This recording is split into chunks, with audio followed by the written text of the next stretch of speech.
Brian, what do you know about RPAC? Well, the first thing I know is that I think there's a lot of misperception and maybe lack of understanding. A lot of our members, I don't think, even realize what it is. If you don't have an entity that's watching the way that people act, the way that people conduct their business, you're putting a lot of owners and the general public at risk. If our water quality continues to decline, or if it gets any worse, people are going to start picking other places to go, right? Or they're just going to decide they don't want to go to the water anymore. Hi there, Erin Halstead, your 2026 president of the Inglewood Area Board of Realtors. Today, we are going to be talking about RPAC, and I am here with my friend, Brian Faro. So Brian, what do you know about RPAC? Well, the first thing I know is that I think there's a lot of misperception and maybe lack of understanding of RPAC, right? A lot of our members, I don't think, even realize what it is. So I think to just start out, we'll start with the very basics. So it's the Realtor Political Action Committee.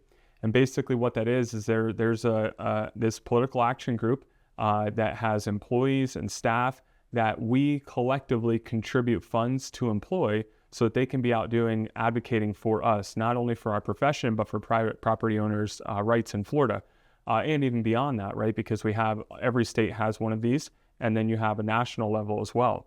And so I can't be in Tallahassee, lobbying for certain things. I don't have that time, right? I have a business to run and I'm here in Englewood. But I can contribute together collectively with my fellow members to employ people to do that for us so that they're protecting what matters the most to us. And then we have a voice too. If there's something that we want to be heard, we can give that voice to them. We can speak those things to them and they'll go out and they'll look into it for us and take care of those things. Yeah, so you brought up a really good point that money, like if somebody donates $20, their fair share, or $99 or more, that money all goes into a pool and we can help support local candidates, regional candidates, state candidates, and even national candidates that support private property rights and realtor items. Yeah, absolutely. And those candidates that we're supporting, that's an important thing to know is that a lot of people, aren't sure, what side we might lean to. And the thing is, our members maybe lean toward either side, or, maybe they're right down the middle of the road. RPAC does not lean toward any side. What they look at is they look at the candidate, they look at the qualifications, and then they look at what that candidate is going to support and the way that they look at our industry, right? And if it's someone who doesn't favor industry or doesn't favor private property owner rights, or we think that they're going to do damage to things that would have the negative impact on our industry or private property owners, then we're not going to support them. So we're looking to support and get people into place that, will follow suit with what we're looking to do. Okay. So right now, I know in Tallahassee, they're working on insurance reform and condo reform, water quality issues. What other issues do you know that RPAC is helping the realtors with? Yeah, so one of the big ones, and it comes up pretty often, is deregulation, right? So the deregulation, for us, at least what that means, and it's happening with a lot of industries, is that's the Florida Real Estate Commission, which I think is vital to our industry, right?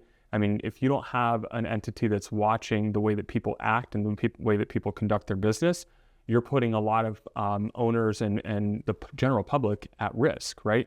And so we want to make sure that people are held accountable for the actions that they take, and people know, just like anything else in this world, that there's law in place to keep people in line with not doing things to harm others. We want to have this as well. So I've seen the Florida Real Estate Commission, the good things that it does. I've watched some of those hearings and the way that they hold people accountable for their actions, and they protect the private property owners and people, throughout the state and throughout the country. I think it's very important that it stays in place. So what does our political action committee do?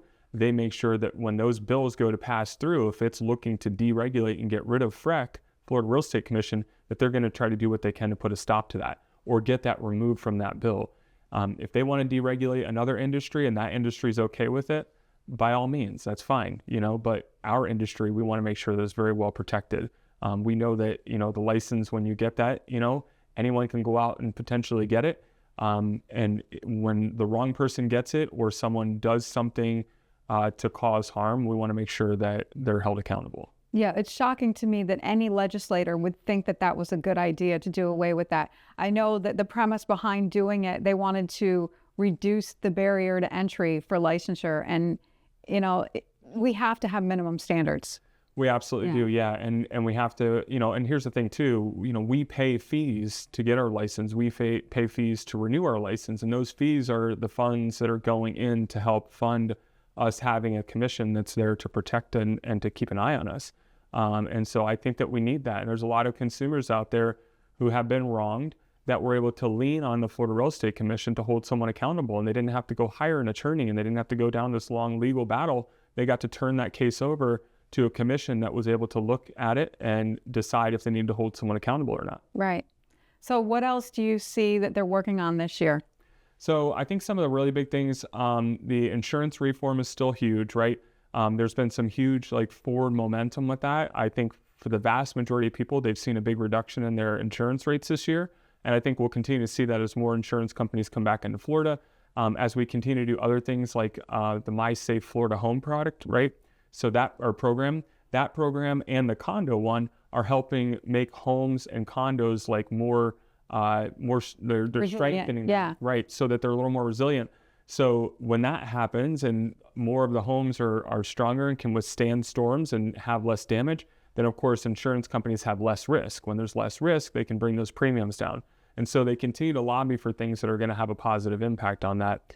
I know the Hometown Heroes program remains a top priority. There's been over $50 million that has gone to individuals to purchase homes in the state of Florida, and they average around the $320,000 price point. So what does that tell you is that those are people that are going to live and work in our communities, right? It's providing more stable housing for our workforce, keeping people in Florida, and keeping a little more money in their pockets, so they're not dishing it all out for a down payment. They're able to keep some there for those unexpected things that life throws our way, or just that little cushion they might need. So I think that that's another really important one that we continue to lobby for. We'd love to see more money go into it, but there's only so much funds. But at minimum, we want to see it replenished every year with that same amount. Yeah, for a while, I kept hearing more and more people talking about their insurance rates going up. And I just talked to a colleague the other day that said he just got his renewal and it went down almost 50%. So it's working. It's huge. Yeah. We may not see that, in terms of flood, but they are looking at things for that. Again, something that our political action committee is looking at is ways that we can have a positive impact on, the flood market as well. Since that's a government entity and it's not a profitable one, it's not meant to be profitable, but it shouldn't be a loss. That one, unfortunately, hasn't had a whole lot of, forward momentum in terms of rate reduction. But on the homeowners insurance side, it's been significant. And we lost some insurance companies that we needed to lose, ones that weren't that great for the area. And we're picking up some really good companies that I think are going to have a big benefit to our homeowners in Florida. So another thing that's really important to our area is water quality. And I know that RPAC has strong lobbying to help water quality issues in our area. Have you heard anything else about that? Yeah, so they continue to look at bills that are having a positive impact on water quality in Florida, making sure that it stays top attention of our legislators, and that the moves that they're making and the funds that they're directing toward it are appropriate. That's a huge part of why people come here, especially to visit, right? Right. Our people don't come and visit Florida. They might go to Disney, but even at Disney, you got, that a lot of water runs through that area and you have a lot of wildlife and things like that. So water quality is just as important there. But for the vast majority of people, it's to visit those beaches all the way around our coast, right? And it's to go fishing in our bays and our lakes and things like that. And this water quality is such a huge part of what generates so much income for our local economy. So many of our areas have, the 1 cent sales tax, right? And that's people that come here and visit. Every dollar they spend, we get an extra penny out of them that gets to go toward things that help us out. If our water quality continues to decline, or if it gets any worse, people are going to start picking other places to go, right? Or they're just going to decide they don't want to go to the water anymore. So I think that that's one that we know they have to continue to keep the focus on. And I know it's a very top priority every year. Okay, Brian, can you explain a little bit more about RPAC and how people can get involved? Maybe what their minimum contribution could be and other opportunities up and above that? Absolutely. So in the RPAC world, we have a thing that's called Fair Share, and that's where we look for each individual to give at least $20, or at that minimum $20. So to be a Fair Share contributor, that's all we ask for is $20. If you want to contribute it in portions throughout the year to get to $20, that's perfectly fine. Just drop a $5 bill off every now and then to the board. Or you can go online and make that payment as well on Florida Realtors website.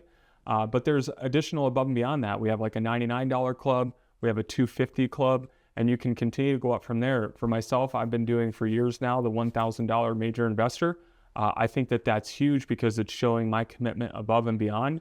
There's a lot of extra, perks that come with that. And when you go to like our conventions and things like that, they have gatherings for us to get together and celebrate the wins. So I think that it's really important for people to do that. So, I encourage more people to think above and beyond, and whether it's a one-time contribution they make or if they want to trickle it in throughout the year, we will recognize the individuals that, participate and help us get and reach the goal that we need to continue to do these things that we're doing for our industry. Well, I appreciate the fact that you donate every year. I also contribute $1,000 every year, and I know Diane has some creative ways to help people reach that level if they're trying to. So thank you very much for taking your time with me today and talking about RPAC. And I hope that some of you decide to donate some money. Thank you.